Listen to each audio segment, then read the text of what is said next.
Ang programang ito ay rated SPG. Striktong patnubay at gabay ng magulang ang kailangan. Maaaring may masiselang tema, lengguwahe, karahasan, sexual, horror o droga na hindi angkop sa mga bata. Narito na nga ating mga karagdagan na aabangan ngayong Biyernes sa Abot Kamay na Pangarap.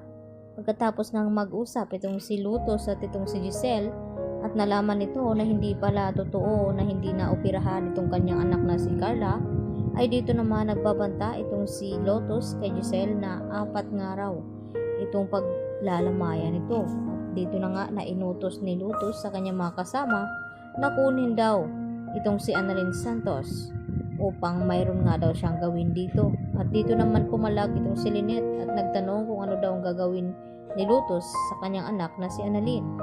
At dito naman nakatikim ng hagupit na pamumukpok itong si Lynette dito kay Lotus. At ang kasunod nito ay itong si RJ. Pilit na isinama nila itong si RJ. Sinubukan nga sanang manglaban ito, subalit wala na nga siyang nagawa dahil may mga hawak ng mga armas ang mga ito. At natakot din itong si RJ na baka tuluyang mapahamak ang kanyang mga anak. At hindi naman nakaligtas itong si Zoe dahil siya na nga ang sinunod na kunin.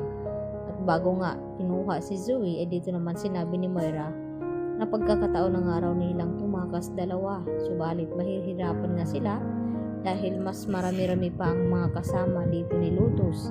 At dalawa lang naman itong si Moira at itong si Zoe. At dito nga tila, inakabahan ng husto itong si Zoe nang lapitan siya sa isa sa mga kasama ni Lotus at hilain at isama nga doon kung saan nandoon din itong si Annalyn. At maya-maya nga ay dito tinipon ni Lotus ang mga ito at nagtanong kung sino ang dapat niyang uunahin. Bago yun, sinabi ni Lotus kay Annalyn na magpapaalam ng araw siya dito sa kanyang ina. At napag-alaman na ni Annalyn na kung ano ba talaga ang problema dito ni Lotus at ano kailangan niya dito kay Giselle.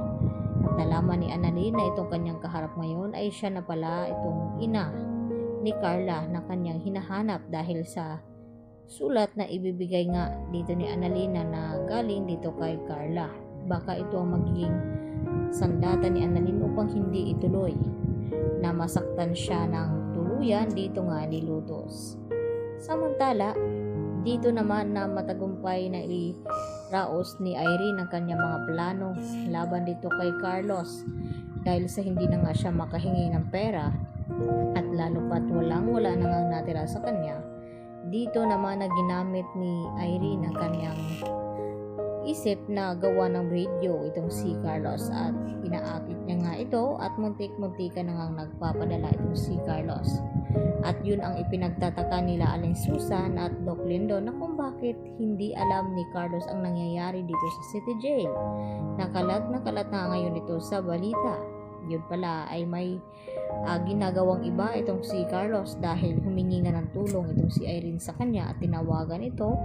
At narito ngayon sa pamamahay ni Carlos itong si Irene dahil sa di umano na wala na nga raw itong matutuluyan at dahil sa takot din daw ito baka balikan siya ng mga nang-hold up sa kanya. Subalit ay gawa-gawa lang pala iyon ni Irene upang mahulog sa bitag itong si Carlos Benitez at mas may makukuha pa siyang maraming pera dito. At muntik-muntika na rin masabi ni Carlos na may anak nga siyang doktor katulad nga dito ni Zoe dahil sinabi ni Irene na hindi siya nagtataka na kung bakit minahal di umano ni Lynette itong si RJ dahil sa bukod na matalino at gwapo ay doktor din ito at napakagaling. Kaya tila naiinis itong si Carlos na pakinggan itong mga sinasabi ni Irene sa kanya. Kaya magkakaalaman na nga ngayong hapon kung mailalagay nga ba ni Giselle sa alanganin itong kanyang pamangkin na si Annalyn at ang kanyang kapatid na si RJ.